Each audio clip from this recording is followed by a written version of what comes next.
we're only at the start of the motocross season, but it's been the best start of your career really so far, especially at the first round of the British Championship. Almost got a podium, 4th overall though. You must be delighted with how you started the season there. Yeah, definitely. It's been a great start to the season actually. And to be fair, put in a bit of graft over the winter. I was out in Spain and stuff, and yeah, it was quite good. But I wasn't enjoying my bike. The new bike wasn't great. And then Davey Dixon built me a race engine and jumped in it in the clay shop, and it just clicked right away. So real happy with the bike. The results are coming with it. Don't feel like I'm doing much different, but the results are there, so we'll take it. I mean, did you expect that at the first round of the British Championship? Usually you do arena cross. You didn't do that this year. Did that maybe help you over winter, focusing on the motocross? But even still, 4th overall is pretty unbelievable. You've never really came close to being that good before, so bit of a surprise. Yeah, bit of a surprise, but to be fair, I always kind of believe in myself that I was capable of doing it. You know, some of the other riders, and like I look at them and I know that I've got more skills in them, but I just haven't been able to get out of the gate and put it together. So yeah, I've got a couple of good starts and put it together. So yeah, I'm fucking proud of myself. Like, to be fair, you know, put a lot of my own money into it.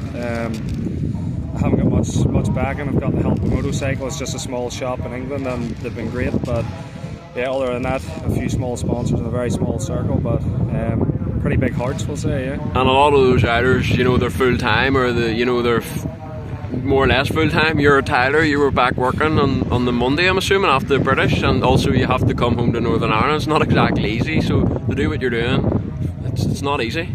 Yeah, no, that's 4 weeks on the bounce there.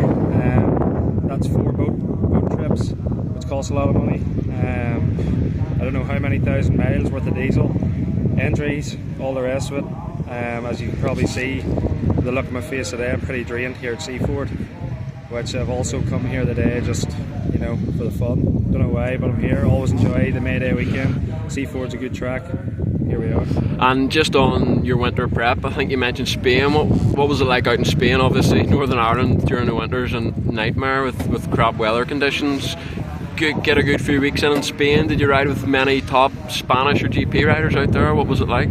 Yeah, there wasn't too many of the top kind of GP riders where we were, to be fair, but you know, it's a consistent riding. Again, Davey Dixon was out with us on the side of the track. You know, he was able to analyse the bike. He's been about a long time, and he's fit to tell me, you know, what way the bike was working and stuff. And probably in the last few years, I haven't really had that. So yeah, just adjusting clickers as it suits, gear and changes, just stuff that I haven't really been doing, and it's paid off. I think there was one weekend we rode with Nils Bussett out there, a guy I raced with in Spain whenever I done the Spanish Championship in 2016. Yes, yeah. We met up with him, actually it was the last day, and we had a really good day's riding together. So yeah, no, it's been good. And you obviously made the switch to the 350 last year. This is your second full season on it. You seem to love this bike. This is probably the best Jason Meara I've seen. What is it about the 350 you love so much? And do you know, is a bit of you, part of you, not surprised more riders from here don't do it? Because nobody from here rides a 450 to its full capabilities anyway. Don't think anyone in the world really does, to be fair. Yeah, just the 450's an animal. It was taking me for a ride, and I was absolutely sick to the teeth of fighting the bike everywhere. You know, when I thought back in the 250 days, I was always in control. I could put the bike where I wanted and stuff. Jumping to 450, obviously everyone said that my style would have suited a 450, which in theory probably you would say yourself, but no, I really enjoy the 350. The power is more usable, and again, it feels a lot lighter, even though it's not much lighter. You know, in weight terms, it feels a lot lighter, and I can put it where I want it. And towards the end of last year, I would say you got quite a lot of confidence there, racing the 2-day MXGP format at Matterley Basin, and then obviously ending the year racing for your country at Ernie. Just how was that few weeks for you? Living the life of a GP rider pretty much for those 2 weekends? Yeah, that was good.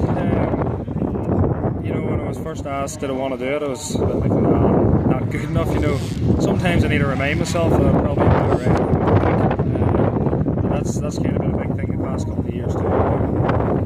Everyone that's helped me believes in me. Another person I give a shout out to is Phil. There's been many times that I've been down the lost bikes and I've gone up to his place, and he's dug me out of a hole. And again, anytime I want to ride the track, he lets me out. And So things like that go a long way. You know, he always believed in me. He told me, you know, he's always saying, you know, skill-wise as well, that I'm one of the best that he's ever seen from this country, and kind of means a lot too. Whenever you hear that, sometimes you just need to be reminded, you know, to keep to get it in your own head. And now you've got a 4th overall in the British Championships. What are the expectations? Does that maybe change them slightly because you're so close to the podium? You probably think that's possible now.